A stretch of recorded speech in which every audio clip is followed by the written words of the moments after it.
দর্শক শ্রোতা, আজকের বিশ্বের সবচেয়ে আলোচিত বিষয় হচ্ছে মার্কিন যুক্তরাষ্ট্র এবং ইরানের মধ্যে যে আলোচনা, সমঝোতা আলোচনা, সেটা হচ্ছে পাকিস্তানে ইসলামাবাদে অনুষ্ঠিত হচ্ছে।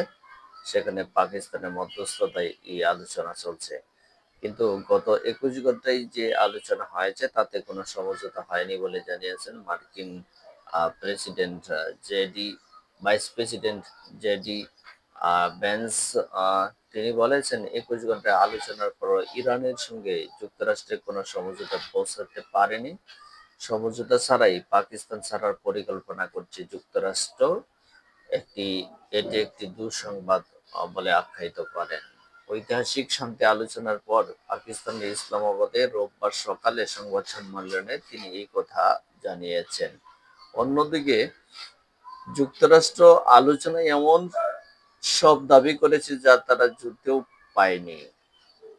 পাকিস্তান সফররত ইরানের প্রতিনিধি দলের ঘনিষ্ঠ একটি সূত্রে বরাত দিয়ে দেশটির ফার্স নিউজ এজেন্সি বলেছে, যুক্তরাষ্ট্র আলোচনায় এমন কিছু বিষয় দাবি করেছে যা তারা যুদ্ধের মাধ্যমে অর্জন করতে পারেনি। সংশ্লিষ্ট সূত্র জানায়, হরমুজ প্রণালী, ইরানের শান্তিপূর্ণ পারমাণবিক জ্বালানি কর্মসূচি ও আরও বেশ কিছু বিষয়ে যুক্তরাষ্ট্রের উচ্চাভিলাষী শর্তগুলো তেহরান মেনে নেয় বলে এখন পর্যন্ত কোনো সমঝোতা হয়নি। এদিকে যে মার্কিন যুক্তরাষ্ট্রের ভাইস প্রেসিডেন্ট জেডি ভ্যান্স বলেছেন যে আলোচনা এখন পর্যন্ত সফল হয়নি, তারা পাকিস্তান ছাড়ার চিন্তা ভাবনা করছে।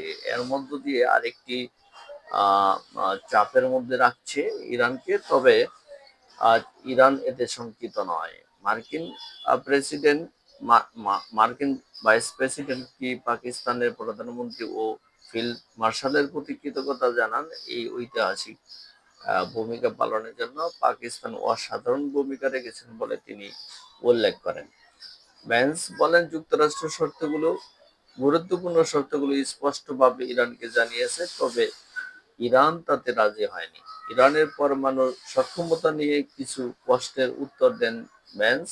ইরানের পরমাণু কর্মসূচি ধ্বংস করে দেওয়া হয়েছে বলে জানান তিনি, তবে ভবিষ্যতে ইরান যাতে পরমাণু অস্ত্র তৈরি না করে সেই জন্য দৃঢ় অঙ্গীকার প্রয়োজন, তবে সেটা এখনো প্রতীয়মান হয়নি। এমনটা হবে বলে যুক্তরাষ্ট্র আশা করছে, এটা বিবিসি নিউজ বলছে।